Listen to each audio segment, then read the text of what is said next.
کہ نبی علیہ السلام نے فرمایا کہ ہر نبی کے ساتھ ایک امین ہوتا ہے، اور میرا امین جو ہے وہ ابو عبیدہ ابن جرح ہے۔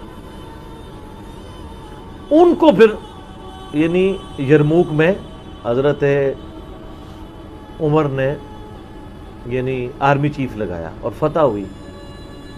اس کے بعد بیت المقدس بھی فتح ہو گیا، کیونکہ ابو عبیدہ جو ہے وہ شروع کے مسلمانوں میں سے ہیں، مکی دور کے۔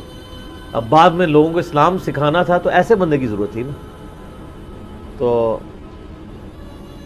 پھر حضرت عمر آپ کو پتا ہے نا دورے پہ بھی گئے تھے بیت المقدس کی چابیاں لینے کے لیے،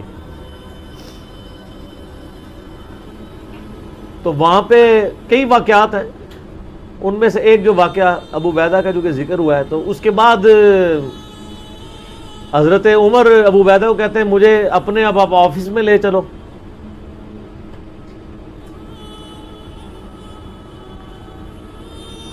دنیا کی سب سے بڑی سپر پاور فتح کی ہو جس بندے نے، آپ سمجھیں کہ ایک بندے نے امریکہ فتح کیا ہے، کسی جرنل نے، واشنگٹن ڈی سی میں اس کا آفس تو ہونا چاہیے نا۔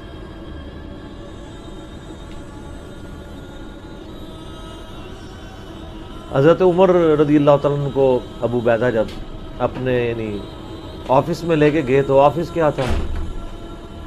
اسی قلعے کا ایک پرانا سا کمرہ،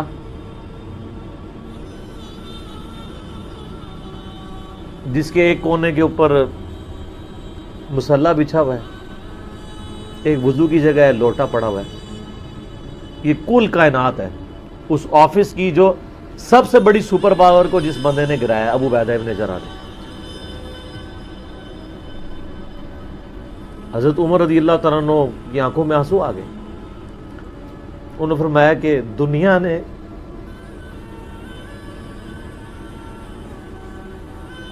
ہر بندے کے اوپر اپنا اثر چھوڑا ہے سوائے ابو عبیدہ ابن جرح کے۔ دنیا سے شکست نہیں دے سکی۔ دنیا سے مراد دنیا کی محبت،